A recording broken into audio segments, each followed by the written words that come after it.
Hi friends, welcome to East Trend. இந்த வீடியோல கருப்பு கவுனி அரிசி பாயாசம் எப்படி டேஸ்டியா செய்யலாம்ங்கறத பார்க்கலாம். ஒரு கப் அளவுக்கு கவுனி அரிசி எடுத்துட்டு நல்லா 3-4 முறை அலசினதுக்கு அப்புறமா ஒரு panல சேர்த்துக்கலாம்.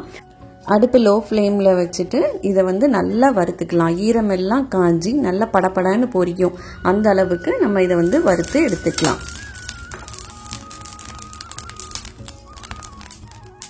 இப்போ இத நல்லா ஆறுனதுக்கு அப்புறமா ஒரு மிக்ஸி ஜார்ல மாத்தி நல்லா பவுடர் பண்ணி வெச்சுக்கலாம். இத நீங்க மொத்தமா கூட ஸ்டோர் பண்ணி வெச்சுக்கலாம். அதே panல ஒரு ஸ்பூன் அளவுக்கு நெய் சேர்த்துட்டு நெய் உருகுனதுக்கு அப்புறமா ஒரு 1/4 கப் அளவுக்கு ஜவ்வரிசி சேர்த்துக்கலாம். ஜவ்வரிசியவும் அதே மாதிரி வறுத்துட்டு வேக வைக்க போறோம். ஜவ்வரிசி நல்லா வறுத்துட்டு வேக வைக்கும்போது ரொம்ப சீக்கிரமே நமக்கு வெந்துரும். இந்த அளவுக்கு ஜவ்வரிசியை வறுத்தாச்சு. இப்போ தண்ணி சேர்த்துட்டு ஜவ்வரிசியை வேக வச்சுக்கலாம். ஒரு பக்கம் இது வேகட்டும், இன்னொரு அடுப்புல நம்ம பாயாசம் செஞ்சிரலாம். இந்த அளவுக்கு கவுனி அரிசியை பவுடர் பண்ணி எடுத்துட்டு வந்தாச்சு. இதை ஒரு அடிகனமான பாத்திரத்துல மாத்திட்டு 1 கப் கவுனி அரிசிக்கு 3 கப் அளவுக்கு தண்ணி இதை சேர்த்துட்டு நம்ம அடிக்கடி கலந்து விட்டுட்டே இருக்கலாம். இது நல்லா வேக வச்சு எடுத்துக்கலாம். எப்பயுமே சோர்வா இருக்கு, உடம்புல ரத்தம் கம்மியா இருக்கு அப்படின்னு சொல்றவங்களுக்கு இந்த கவுனி அரிசி டெய்லி எடுத்துட்டு வந்தோம்னா பிளட் கவுண்ட் இன்க்ரீஸ் ஆகும். அதே போல கவுனி அரிசியில இருக்கிற ஆன்டி ஆக்சிடென்ட் நம்ம செல்களை புதுப்பிக்கிறதுக்கு உதவி செய்யுது. இப்போ வேக வச்ச ஜவ்வரிசியவும் இந்த கவுனி அரிசி வெந்ததுக்கு அப்புறமா சேர்த்தாச்சு. இன்னைக்கு நான் வெள்ளைப்பாகு எடுத்திருக்கேன். 1 கப் கவுனி அரிசிக்கு 2 கப் அளவுக்கு வெள்ளைப்பாகு சேர்த்துக்கிறேன்.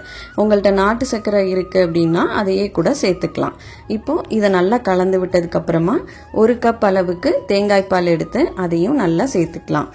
இந்த பாயசம் நேராக ரொம்ப திக்காகும். அதனால தேங்காய் பாலை தாராளமா சேர்த்துக்கலாம். இப்போ இதை எல்லாத்தையும் நல்லா மிக்ஸ் பண்ணி விட்டுக்கோங்க. இதை நம்ம பிரேக்ஃபாஸ்ட் கூட ஒரு 2 கப் குடிச்சாலே ரொம்ப ஃபில்லிங் ஆயிரும். எல்லா சத்தும் ரொம்ப ரொம்ப நிறைஞ்சது. கண்டிப்பா குழந்தைங்களுக்கு இந்த டேஸ்ட் ரொம்ப பிடிக்கும். இப்போ 1/4 ஸ்பூன் அளவுக்கு ஏலக்காய் பொடி சேர்த்துட்டு நல்லா கலந்ததுக்கு அப்புறமா நெய் சூடு பண்ணிக்கோங்க. அதுல சின்ன சின்னதா கட் பண்ணின தேங்காய் பல்லும் முந்திரி பருப்பும் சேர்த்து நல்லா கொஞ்சம் கலர் மாறுற அளவுக்கு வறுபட்டதுக்கு அப்புறமா கவுனி அரிசி பாயாசத்துல சேர்த்துக்கலாம். ரொம்ப டேஸ்டியான நிறைய ஹெல்த் பெனிஃபிட்ஸ் உள்ள கவுனி அரிசி பாயாசம் ரெடி ஆயிடுச்சு. கண்டிப்பா நீங்க இதை ட்ரை பண்ணி பாருங்க. எப்படி வந்ததுங்கிற ஃபீட்பேக்கை எனக்கு கமெண்ட் செக்ஷன்ல சொல்லுங்க. இந்த வீடியோ உங்களுக்கு பிடிச்சிருக்கு அப்படின்னா கண்டிப்பா நம்ம சேனலுக்கு சப்ஸ்கிரைப் பண்ணுங்க. தேங்க்யூ.